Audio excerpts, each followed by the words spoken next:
코인 시장 전망과 함께 시장의 핵심 변수들까지 집중적으로 분석해 보겠습니다. 네, 오늘은 블록엑스 표상록 대표 나와 계십니다. 어서 오세요. 어서 오세요. 네, 반갑습니다. 대표님. 네. 예, 저희 이제 또 한참 코인 시장이 궁금할 때 한번 또 모시게 돼서 잘 됐습니다. 첫 번째 질문 가기 전에 네. 아니 지난달에 무슨 일이 있었던 겁니까? 그 가상 특히 비트코인 시장에. 네, 비트코인 급락이 있었죠. 그러니까, 네. 예. 고점 대비 한 35% 정도 하락을 한 하였는데 12만 6천 제가 기억한 게 8만 간당간당 했으니까. 네, 맞습니다. 네, 네. 잘 알고 계시네요. 아. 아마 그게 10월 12일부터 이제 하락이 시작이 되었었습니다. 예. 네, 그때 이제 보시면 이제 트럼프 대통령이 중국을 대상으로 11월 1일부터 관세를 매기겠다. 약간 그것을 이제 본인의 트루스 소셜에 올리면서부터 시작이 되었다라고 좀 10월 10일 날 그때 네. 추가 100% 하던 그거. 네, 맞습니다. 네. 그때부터 이제 그 가상자산 시장에 연쇄 청산이 일어났습니다. 연쇄 청산이. 네, 맞습니다. 이제 레버리지를 활용해가지고 선물이나 이런 것을 투자했던 그런 네. 것에 대한 이제 연쇄 청산이 일어나게 되었는데 예. 그 이유를 보시면은 이제 뭐 과거에 그 비트코인을 초기에 매수했던 오지라고 표현을 하는데요. 고래들입니다. 고래들. 네, 고래들이 매도하는 것이 있었고. 그리고 ETF 있지 않습니까? 예. 작년 1월에 출시되었던 ETF가 순유출이 좀 전환이 많이 되었었고요. 어허. 그리고 세 번째로는 이제 DAT 기업 있습니다. 대표적으로 스트래티지라는 기업이 있을 텐데요. 네. 예. 네, 그런 기업들이 좀 사는 모습이 좀 둔화가 되었습니다. 아. 네, 이런 것들이 종합적으로 겹쳐지면서 예. 이제 매수세가 좀 떨어졌는데 반면에 매도세는 많이 나오고 있는 이제 그러한 흐름이 드러나면서 좀 연쇄청산도 일어났고 예. 이제 그렇게 하면서 좀 투심을 잃었다가 이제 지금 좀 해석할 수 있는 부분이지 않나라고 말씀을 드립니다. 근데 금방 또 지금 9만 불 위로 또 올라왔지 않습니까? 네. 일단 그러면 매물 정리는 다 어느 정도 됐다 이렇게 보면 되는 건가요? 네, 좀 어느 정도 좀 정리가 되고 있는 중이다라고 좀 말씀을 드리고 싶고요. 뭐 예. 결론적으로는 저는 한 10만 달러까지는 정확히 좀 안착을 해줘야 된다. 그래서 지금은 이제 9만 4천 달러 정도를 기록하고 있는데 아직은 완전히 안심할 사항은 아니다 정도로 좀 해석하고 있습니다. 아니 지금 스트래티지 말씀 주셨으니까 최근에 굉장히 여러 가지 말이 많았잖아요. 뭐 비트코인 판에 만에 뭐 그린다는 얘기 나오고 이거 좀 알기 쉽게 한번 정리를 해주세요. 네, 스트래티지는 이제 전 세계적으로 이제 글로벌 1위 DAT 기업입니다. 아마 DAT. 네, 맞습니다. 2021년부터 이제 비트코인을 매수하는 전략적으로 매수하는 기업으로 비트코인의 상승분에 따라서 기업 가치가 상승하고 그 상승에 따라 가지고 전환사채 혹은 우선주 발행을 통해서 자본 조달을 하였습니다. 그 돈으로 또 비트코인 또 사고. 맞습니다. 그런 겁니까? 네. 그래서 예. 이제 약간 그게 선순환 구조를 이어가는 듯한 예. 모습을 보여주었는데 이제 최근에 이제 JP 모건 분석가에 따르면은 예. 이제 이 DAT 기업이 이제 약간 좀 비트코인 가격이 떨어지면서 예. 자금 조달 능력이 부족해질 것이다. 아. 이제 그렇게 되면은 또 비트코인을 또 못 살 거지 않겠습니까? 네. 또 비트코인을 못 사면은 또 가격이 또 떨어지겠죠. 예. 가격이 떨어지면은 또 다시 주가도 떨어지겠고. 악순환이네요. 네, 예. 이제 그게 악순환으로 좀 전환될 것이다라고 하는 이슈가 나타났었습니다. 네. 네, 그러면서 이제 MSCI라는 이제 모건 스탠리 인터내셔널 캐피탈에서 운영하고 있는 지수인데요. 거기서 편출될 가능성이 있다라고 좀 제기가 되었고요. 가능성입니까? 편출됐습니까? 편출이 안 되었고 그것도 마침 때마침 10월 10일에 MSCI 홈페이지에서 공지가 되었습니다. 얘를 편출하는 것을 검토하겠다. 검토하겠다. 검토하겠다고 공지를 하였고 그게 1월 15일 내년 네. 1월 15일에 최종 예. 결론이 날 예정입니다. 예. 그래서 이제 그때까지는 좀 변동성이 있을 수 있다 정도를 염두에 두시고 시장에 임하시는 게 맞다. 그 스트래티지 주가 관련한 기사를 보다 보면 항상 그 MNAB가 나오는데 네. 그게 1 이하로 떨어지려면 해. 네. 맞아요. 그거 한번 설명해 주시면 그게 MNAV라고 표현하는데 MNAV. 네, 나브라고도 하고 이제 나브. M이 예. 이제 마켓캡 네. 시가총액이고요. NAV가 Net Asset Value입니다. 넷 아, 에셋 밸류. 네. 순자산 가치라고 표현을 하는데 이제 스트래티지가 보유하고 있는 비트코인의 순자산 가치 네. 대비해서 그 시가총액이 있지 않습니까? 예. 이제 그게 1미터로 떨어지게 되면은 이제 회사 자체가 이제 보유하고 있는 것보다 시가총액이 떨어진다라는 것이고 이제 이게 약간 악순환의 재료가 될 수 있는 부분이다라고 말씀을 드리고 지금 최근에 사실 그게 좋았을 때 장이 좋았을 때 있지 않습니까? 네. 비트코인 가격이 올라가고 이랬을 때는 그게 거의 3 이상, 3에서 아. 4까지도 올라가기도 했습니다. 예. 이제 그것은 그만큼 프리미엄이 붙었다. 네. 주식에 프리미엄이 붙었다라고 볼 수 있는데 지금 그게 한 1.13 정도로 많이 떨어져 있는 상태거든요. 네. 이제 그렇기 때문에 이게 좀 간당간당하다, 위험하다라고 좀 시장이 인식을 하고 있고 이제 이것이 아까 말씀드렸던 그 트럼프 대통령의 뭐 이슈 언급도 있었겠지만 이런 가상자산의 청산 그리고 MSCI 편출 우려 이게 다 종합적으로 복합적으로 반영이 되어서 좀 시장에 좀 뭐 투심을 많이 꺾어 놓았던 것이기도 하고 이제 좀 조심할 필요는 있습니다. 현재로서도. 표 대표님, 한때 우리 특히 젊은 층에서 코인 투자 열풍이 있었지 않습니까? 그렇습니다. 그때 대비 지금 투자하시는 분들의 어떤 수나 어떤 뭐 투자액의 규모 이런 것들이 어떤가요? 변화가? 네, 사실 그게 2020년, 21년도에 많은 분들이 투자를 하셨고 예. 네. 그때 뉴스를 많이 접하셨을 그랬죠. 거예요. 네, 그때보다 오히려 투자하는 사람 수도 더 늘어났고요. 늘어났고. 네, 규모 수도 늘어났습니다. 근데 사실 규모 수가 는 것은 이제 국내 데이터에 따르면은요, 20대, 30대가 는 것보다 사실 4, 5, 60대가 더 많이 이제 좀 진입을 하고 있는 그래요? 네, 데이터가 이제 발표가 되고 있고요. 어. 네, 그래서 이제 뭐 다 좀 약간 더 늘어나고 있고 이것은 아마 작년 블랙록 ETF, 이제 비트코인 ETF 출시 이후에 이런 전통 금융 기관들도 뛰어들고 있기 때문에 네. 이런 전통 뭐 금융권에 익숙하신 4, 5, 60대 분들도 좀 점점 시장에 들어오고 있는 것 아닌가로 해석이 좀 가능하다라고 생각을 합니다. 그냥 제일 위에 뭐 가상화폐 하면 비트코인 그걸로 시작했으니까 그건 치고 네. 글쎄 요즘은 자꾸 이더리움도 비트코인하고 같이 붙이는 것 같습니다만 비트코인 외에 이더리움 이하 또 요즘 자주 언급되는 뭐 리플 뭐 등등 해서 도대체 몇 개입니까? 네, 지금 알트가. 알트코인이 이제 코인 개코랑 코인 뭐 마켓캡이라는 플랫폼이 있습니다. 예. 그 플랫폼에서 집계되는 건 한 2만 개 정도가 되고요. 2만 개. 네. 그리고 그것 이외에 작년에 이제 한때 밈코인이 많이 열풍이 불었지 않습니까? 그랬죠. 네. 밈코인 같은 경우까지 하면 거의 한 2천만 개 가까운. 2천만 개. 네, 이제 그렇게 좀 집계가 되고 있습니다. 트럼프 대통령 취임 때 무슨 뭐 멜라니아 코인인가 그런 것도 있었지 않습니까? 네. 지금 아직도 있습니까? 네, 아직도 시장에? 있습니다. 있어요? 네. 그걸 사람들이 샀다 팔았다 합니까? 샀다 팔았다 하는데 지금은 거의 고점 대비 거의 한 10분의 1 가격으로 좀 거래가 되고 있습니다. 10분의 1이라면 고점 대비 90%가 빠졌다? 네. 그 짓을 왜 합니까? 네, 그게 이제 사람들의 투자 그리고 약간 투기가 네. 좀 섞여 있는 모습이다라고 좀 생각이 되고요. 예. 이제 아마 비트코인을 제외한 이러한 민코인들은 이런 투기를 좀 많이 자극하는. 왜냐하면 이제 그게 하루에 출시되고 이제 트럼프 코인도 출시되었고 멜라니아 예. 코인도 출시가 되었었거든요. 그러면 멜라니아 여사나 트럼프 대통령은 벌었어요? 이제 그걸로? 본인들이 이제 소유하고 있으니까 당연히 이제 벌었죠. 오, 그러네. 네. 예. 그래서 이제 그것에 대한 약간 컴플라이언스 이슈, 약간 그런 것들도 좀 제기가 되고 있는 상황이기는 합니다. 예, 뭐 뭔지는 모르겠는데 어쨌거나 오르고 내린다. 네. 확 오르다가 확 빠지면 10분의 1 토막도 난다. 주식시장의 테마주랑 비슷한 느낌이죠. 네, 그러네요. 네. 예. 아니 지금 저희 화면에도 나오고 있는데 뭐 연말 랠리, 크립토 윈터 이렇게 나오는데 대표님은 어떻게 보세요? 네, 지금 사실 단기간에 이렇게 조정이 35% 가까이 예. 있었지 않습니까? 네. 근데 사실 비트코인이라는 것은 과거부터 이런 히스토리를 보시면은요, 과거 한 10년 동안 30% 이상 빠지는 게 20번 넘게 있었고, 실제로 50% 넘게 빠졌던 것도 한 7번 정도의 데이터가 있었습니다.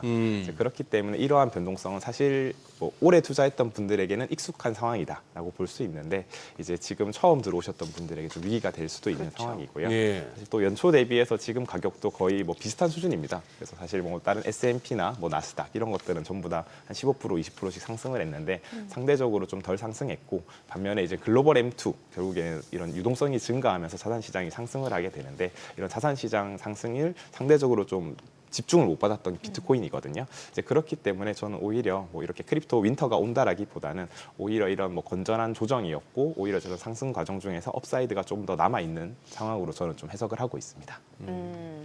그 스테이블 코인 여쭤볼게요. 최근에 그 테더가 S&P로부터 안정성 최하위 등급을 받았다라고 하는데 이거는 왜 최하위 등급을 받게 된 거예요? 네, 뭐 결론적으로는 이제 고위험 자산에 대한 이제 보유량, 그러니까 익스포저가 좀 증가했다라고 좀 표현을 할 수 있고요. 서클은 어때요? 서클은 반면에 이제 미국에서 예. 이제 하고 있는 제도권을 따라가고 있기 때문에 네. 이제 뭐 미국에서 뭐 기준으로 잡고 있는 뭐 미국 달러 혹은 예. 이제 단기 채권을 보유해서 이제 그렇지 않은 상황입니다. 근데 테더는 테더는 이제 아직 그것을 규제를 준수를 하고 있지 않은 상황이고요. 예. 테더가 그렇게 되었던 게 당초에는 이제 4등급 제한적이라는 4등급을 받고 있었는데 네. 최하인 5등급으로 가게 되었던 네. 것이 이제 본래 이제 테더가 이제 본인 회사 기준으로 비트코인을 준비금으로 3.9% 보유하겠다라고 밝혔습니다.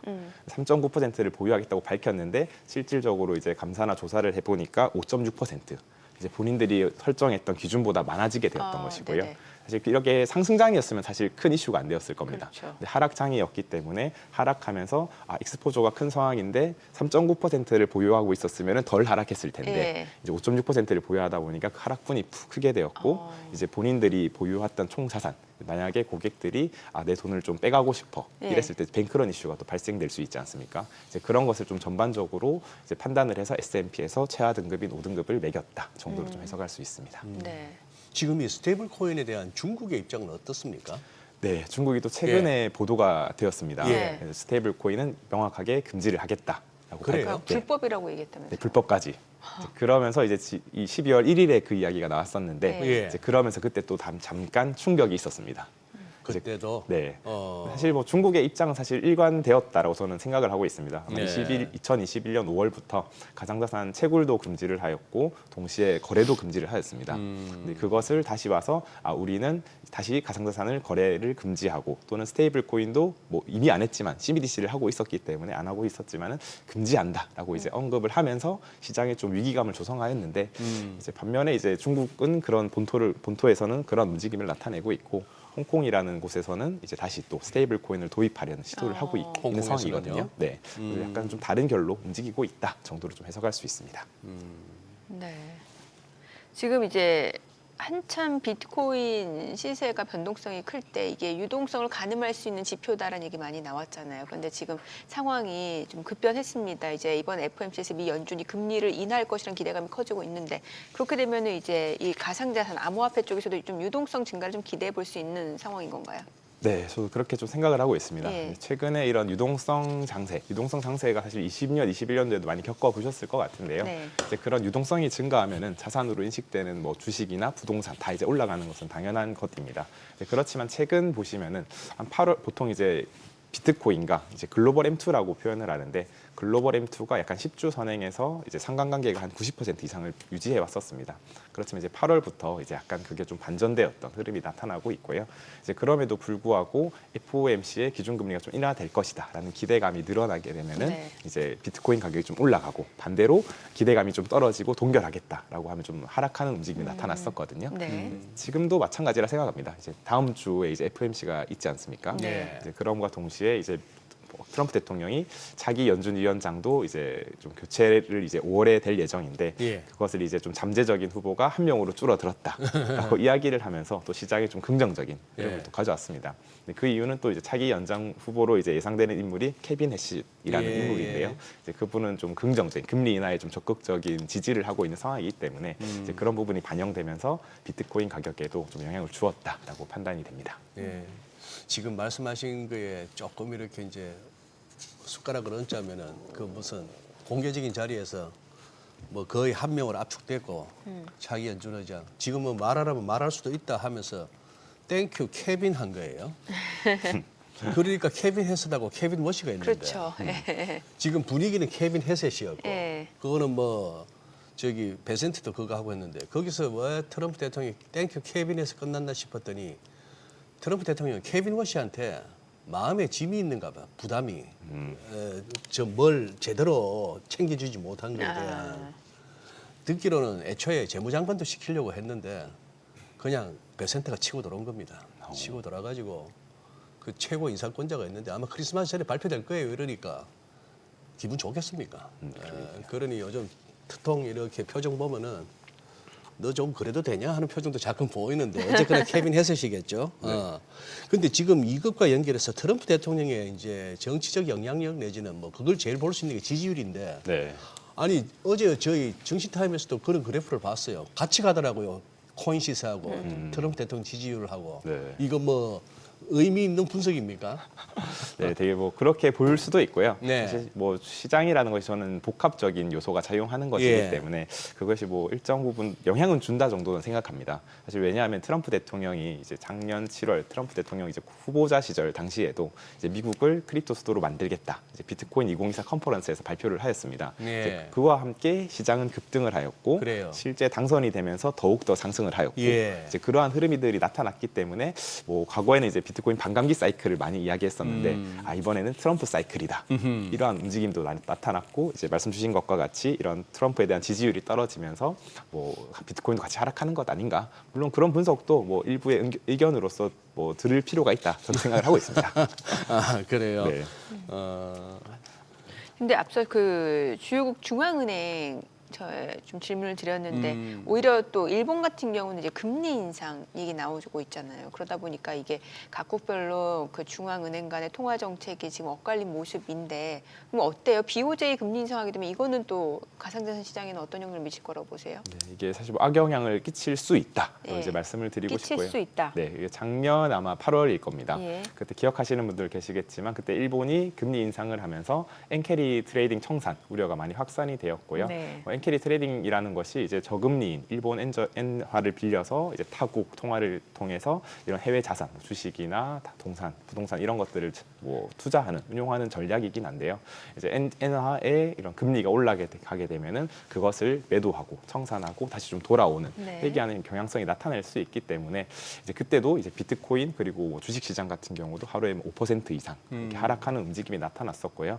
이것도 아마 12월 1일에 다시 이제 일본이 금리 인상을 할 수 있다. 네. 이제 발표가 되면서 단기적으로 좀 하락하였습니다. 네. 그게 이제 올해 이번 주 월요일이었고요. 근데 그렇지만 다시 또 이렇게 좀 상승하는 움직임을 보았을 때는 이 단기적인 노이즈였고 실제 통화 정책 회의가 일본이 12월 19일에 예정이 되어 있거든요. 이제 그때까지는 좀 더 흐름을 지켜봐야 된다라고 좀 말씀을 드리고 싶습니다.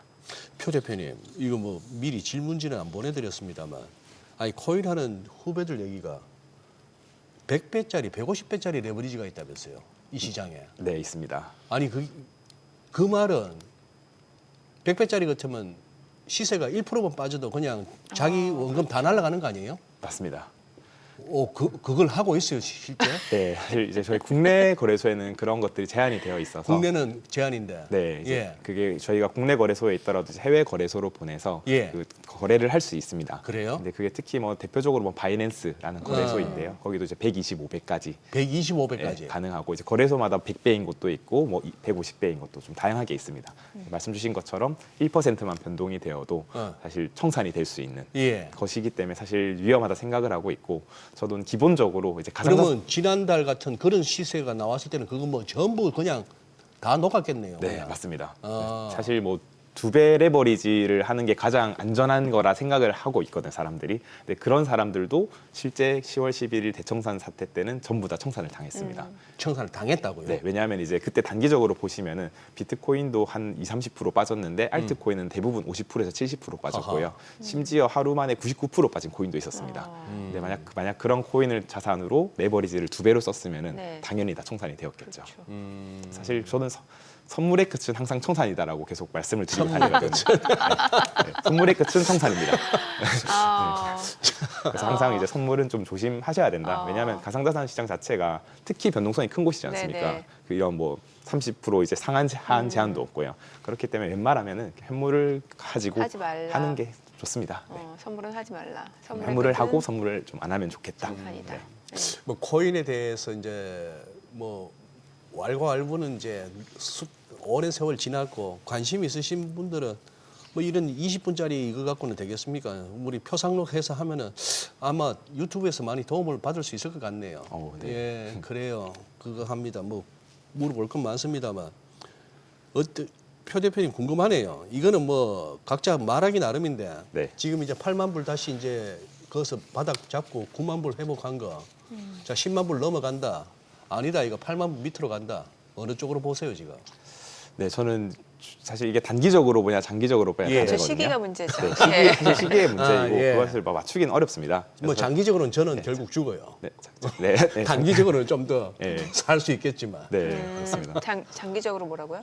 누구나 다 죽게 돼 있다고. 죽게 돼 있다고요? 아, 그 케인스가 한 말입니다. 뭐 장기적으로. 대단한 얘기는 누구나 장기적으로는 다 죽게 되어 있다. 네, 맞습니다. 저는 그래도 뭐 단기적으로 하락 좀 할 수 있습니다. 네, 그렇지만 저는 10만 달러 넘어서 이제 전 고가를 충분히 간다라고 저는 생각을 하고 있고 26년도에 보시면 뭐 다양한 뭐 유동성 정책이나 다양한 뭐 이슈들이 많지 않습니까? 특히 이제 11월 중간 선거도 있고요, 미국의 그런 흐름 봤을 때는 트럼프는 이제 본인의 지지율을 위해서도 공화당을 위해서도 이제 계속해서 좀 가상자산의 친화적인 정책을 펼칠 것이고 유동성도 마찬가지고 그런 측면을 종합적으로 봤을 때는 좀 좋게 흘러가지 않을까 정도로 좀 생각을 하고 있습니다. 그래요. 네. 비트코인 ETF 하는 건 어때요? ETF 하는 것도 저는 좋습니다. 예, 좀 안정성을 담보로 할 수 있기 때문에. 그러니까요. 네. ETF는 몇 배까지 있습니까? ETF도 레버리지 있습니다. 이제 2배짜리도 있고 지금 최근 3배짜리도 출시가 되어 있고요.